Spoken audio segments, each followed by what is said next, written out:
Hey everyone. Before we get started with the preview, I do want to share a little bit of personal news. The Week 10 recaps will be put out at some point in time, whenever. I don't care. Last Tuesday, I was admitted to the hospital. I ended up fainting at work, and it wasn't fun. Come to find out, at the hospital, I was diagnosed with something called AFib, or atrial fibrillation, which means that the top half of my heart is beating different than the bottom half of my heart. Medication has fixed it, and I will be on that for a little bit, but the rest and recovery for the last couple of days has been kind of poopy. So, this isn't a sympathy thing. This isn't anything for a boo-hoo or whatever. I'm better. I'm here. Just recaps will be out whenever. I'm not going to promote them. You can watch them whenever. They're going to be there. But I'm going to move on with the Friday preview for Week 11, and we'll just move on with Week 11. Until then, yeah, just a little personal news to kick us off here. Just kind of been AWOL for the last couple of days, and just kind of taking care of myself. And then add on top of it probably the 3 or 4 day weekend that most people are having. Probably going to go AWOL again after that. So, yeah, that's just the nature of the beast. But let's get on with the Friday preview, and we'll start Week 11.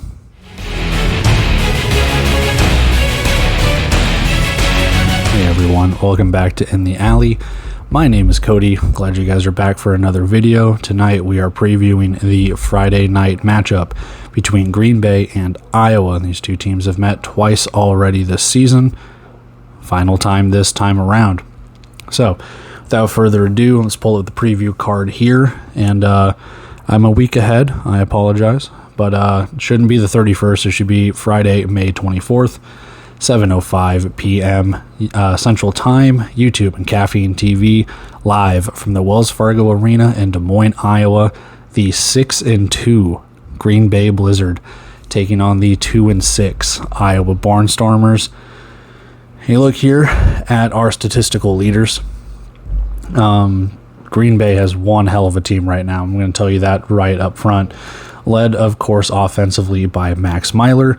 He obviously has some help in the offensive game, but he is still leading in the rushing category. Can he be surpassed? It's starting to trend that way if you're EJ Burgess, but 919 yards, 16 touchdowns to 3 interceptions, 243 yards rushing, 17 rushing touchdowns for the guy, 33 total touchdowns for Max Myler. Didn't expect that last year when he was filling in for Jerome Johnson, now did you? Lowell Patron leads in the receiving category, but they've gotten quite a bit of receiving help, not just from him, but Harry Ballard, Demetrius Moore. All of the players on offense are starting to step up, even EJ Burgess coming out of the backfield. So offensively for Iowa, offensively for Green Bay, they're doing work. You saw the game that they had against Frisco last week, and they took care of business. They were throwing darts, they were running, they were doing everything.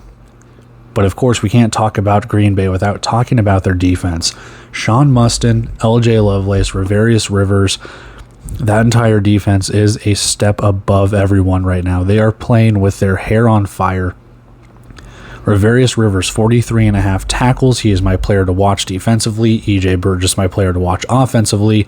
Talk about those two in a second. But 43.5 tackles, 5 pass breakups, and that's not even talking about, they've got 2 guys on injured reserve with Sean Steele and Nigel Canada. I mean, they're still doing this with 2 defensive backs injured. And we'll talk about the injury report and everything later. But defensively, Sean Mustin, Chris Biggers, LJ Lovelace blitzing up the middle, Rafiq Abdul-Wahid. This defense is pressuring the quarterbacks. They're getting the sacks that they need to. They are making the quarterbacks roll out of the pocket, doing everything that they can to disrupt. They are forcing turnovers. They are forcing points. They are forcing everything that they can. This team is on a tear. Can Iowa stop them, though? That's the question. For the Barnstormers, Kyle King, they have found their quarterback. 841 yards, 16 touchdowns, and only 5 picks. Now, granted, he didn't play the first couple of games of the season, so those numbers could be pumped up a little bit had he had the full season to start, but that's not bad for coming in, 3 games in, 2, 3, 4 games in.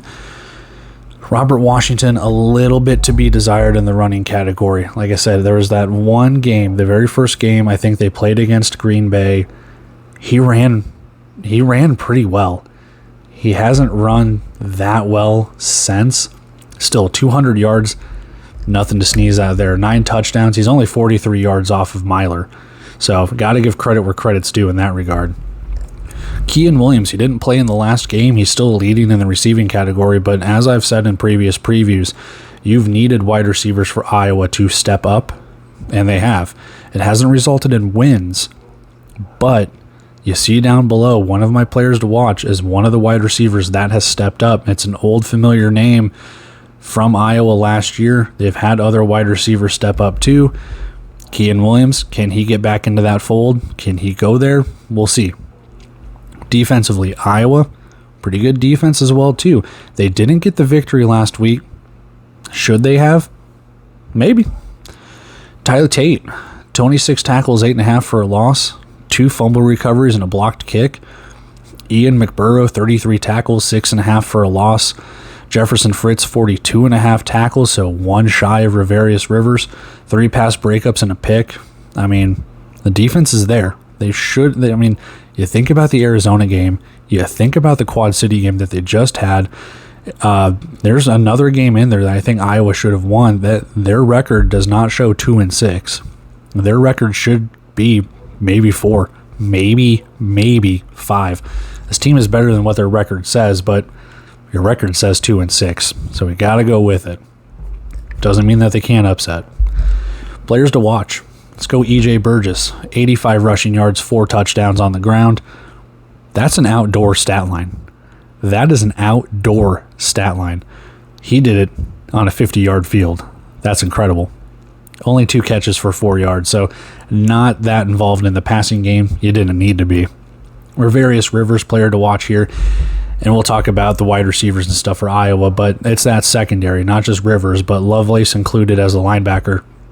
Rivers, Kevin Ransom, I'm blanking, Centel Williams, players that need to get after Keyshawn Taylor, CJ Tate, Darren Wilson, and even someone like Rob Washington if he's going to catch passes out of the backfield. So we'll see. But I think this secondary is going to step up in this game. I hope they do. And we'll see what the defense for Green Bay can do for Iowa. They've won the last two meetings this year. Can they go 3 for 3 and complete the sweep? For the Barnstormers, Keyshawn Taylor, you need more of that. If he's not going to step up for that stat line, you need someone else too that can either split that or go along with it. 4 catches, 106 yards, and 2 touchdowns. Not bad. Pretty good deep threat. Like I said, you need Kean Williams in there, Darren Wilson, CJ Tate, someone to take the pressure off of Kyle King while he's throwing the ball, get those short routes going, pop a deep pass over the middle if he needs to. Simple. I mean, like I always say simple, but 4 catches for 106 yards. He's averaging, 20, 25 plus yards a catch. Can you keep it up? I don't know. But if not, you need other wide receivers that can step up. Defensively, Tyler Tate, 5 tackles, 2.5 for a loss, 1 sack, 1 forced fumble, 1 fumble recovery. 1-man wrecking crew against Quad City, it seemed. You're going to need that defense to step up. You just saw Green Bay put up, 60-plus points on Frisco? This is not Frisco's defense. Not saying Frisco's defense is good or bad or anything like that, but if you want to stop this offense, and it could just be a one-off, but if you want to stop Green Bay's offense, it's going to start with that defensive line. Shut down that running game. You don't want another 85 yards rushing. We'll see. Also starts with Ian McBurrow. Can he blitz? Can he put pressure on Myler? Get him to roll out of the pocket? I know Myler's kind of a deep threat, or a dual threat, but can you force pressure? Can you force that quarterback to ruin his timing? We'll see. Series history. Iowa leads by 1 game, but Green Bay has been closing the gap. Like I said, they've won the last 2 meetings this year. In week 7, 40-33. If they win this one, they're tied at 15 apiece. Blizzard are favored by 9.5. Money line really juiced to the Blizzard. Over under of 80.5. Let's go check out our injury report. Let's go check out our rosters, bets, and our predictions. All right, injury report here. Season injured reserve, still the same for Green Bay. But to add to the short-term injured reserve, Desmond Thomas has been put on there. He's been, I think Green Bay's offensive line has started every single game this season. There have been no injuries, no releases, no refused reports or anything like that. So that's kind of a bummer. But they did sign someone else. We'll talk about it in a second. So Desmond Thomas, short-term injured reserve. On the Iowa side, excuse me. On the Iowa side, season injured reserve Mark Carter. He got hurt in the Quad City game, I do believe. And then adding to the short-term injured reserve is Chuck Manning. So Chuck Manning hasn't played the last couple of games for Iowa, so is kind of a depth loss.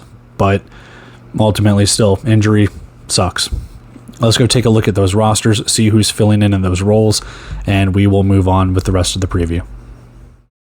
All right, so 25-man roster popping up. Let's take a look at the away team as we always do first.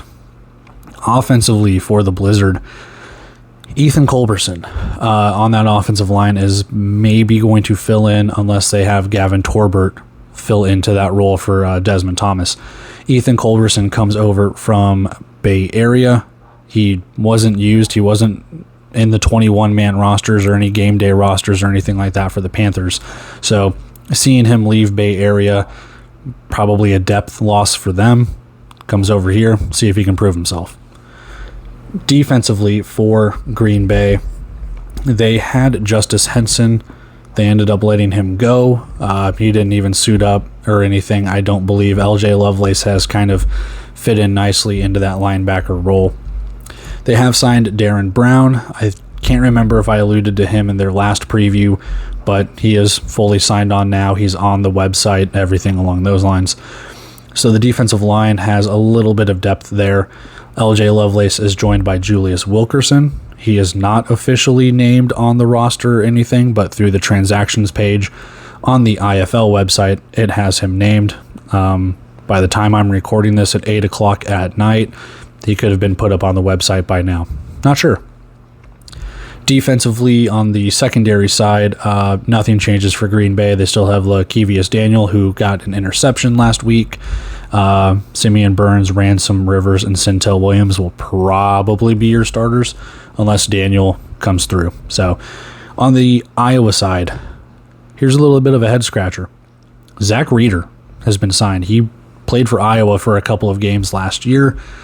Does that beg the question that Darius James Peterson might be on the way out? I don't know.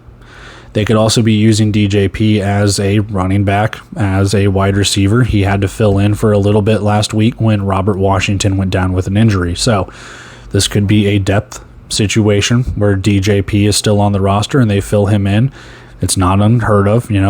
Larry Harrington for Frisco plays some of that stuff. They've had Rudy Johnson in San Diego and other things like that. So it's not uncommon to have a quarterback play different positions. We'll see if they do it. I'm not sure. Anything else on the offensive side? Iowa has signed Cinquay Grant. Let me know if that's not how it's pronounced. We'll see if he gets in. Those four wide receivers, Taylor, Williams, Wilson, and Tate, have kind of just filled in pretty nicely in the wide receiving role. Offensive line kind of stays the same. Gaddy, Bastante, and Chambers will probably be your starters. Defensively, they have signed, I believe, Sincere Mason on the defensive secondary side. Everything else kind of just stays the same. So that's really it for the Iowa side. That's it for the Green Bay side. Let's go take a look at our bet, our predictions. We'll get on out of here. Best bet, plus 9.5 for Iowa. Now, hear me out. Green Bay has looked really good the last couple of weeks. They have held Tulsa to 22 points and Frisco to 38. As I've said in the preview portion, that defense is scary. They can shut you down. But if you take away those games, those 2 games, they've played 6. They lost to Sioux Falls, so they did not cover the 9.5. They beat Iowa by 7, did not cover. They beat Sioux Falls by, 13, so they covered there. They beat Quad City by only 8, so they didn't cover. Beat Iowa by 11, so they covered, barely. And then they lost to Massachusetts, so they didn't cover. So they are winning, except for these last 2 games that have been blowouts. Can that stand? We will see. Those 2 games are really good wins. Tulsa, not a bottom of the barrel team. Frisco, clearly not a bottom of the barrel team. However, plus 9.5 for Iowa. Their last few games, they have lost by 2 on a game-winning field goal against Quad City. They have lost by 8 against Massachusetts. They have lost by 2 again to Quad City. They have lost by 7 to Green Bay. They have lost by 2 to Arizona. They are, dare I say, a cover machine right now. I got to continue with that little trend right now, even though I haven't bet on it. I got plus 9.5 here as a little, hey, this could be a closer game. Even though Green Bay might win this one, it might be closer than you think. Let's go check out our prediction and see what I think what it is. All right, prediction time. 47-40. I have Green Bay winning on the road. Trends just kind of continue. I've got Iowa covering just barely. The reason why, Green Bay is starting to click. They are starting to get hot, and you hope they can ride that wave through the second half of the season and not cool down. For Iowa, they are at home. They play pretty well at home. They beat Quad City. I think I said that they lost in the last one of those games. They beat Quad City. They've lost by 2 against them. They've lost by 7 against Green Bay, and they lost by 11 to Green Bay. Add in the games against Massachusetts and Arizona, they play close. Like I said in the preview, Iowa's record could be 4 wins right now. If you take that Quad City last-second field goal, that Arizona game, I mean, it could be closer than you think. But ultimately, I do think Green Bay is the better team here. We'll see what happens, but I do think that Iowa will play it close. They do have a better quarterback. I think, if I'm not mistaken, Kyle King did play against them just a few weeks ago, and he was the certified starter. So with injuries and everything that have happened or not happened, both these teams are pretty much at full strength, minus maybe Green Bay's secondary and Iowa's offensive line. So I do like Green Bay in this one. I think they win it. I'm not surprised if Iowa keeps it close. I think Green Bay probably pulls away late. Their defense steps up in the second half, but Iowa has kind of been a second half team. They did let Quad City kind of get back in it when they beat them 55-53, but ultimately they have come back against Arizona, kind of failed, lost by 7 to Green Bay. We'll see, but Blizzard get the win here. That's what I'm thinking, at least for a good Friday night match. So anyway, that's where we're at. That's my preview. Those are our predictions, bets, everything along those lines. That being said, I'm going to take off here, guys.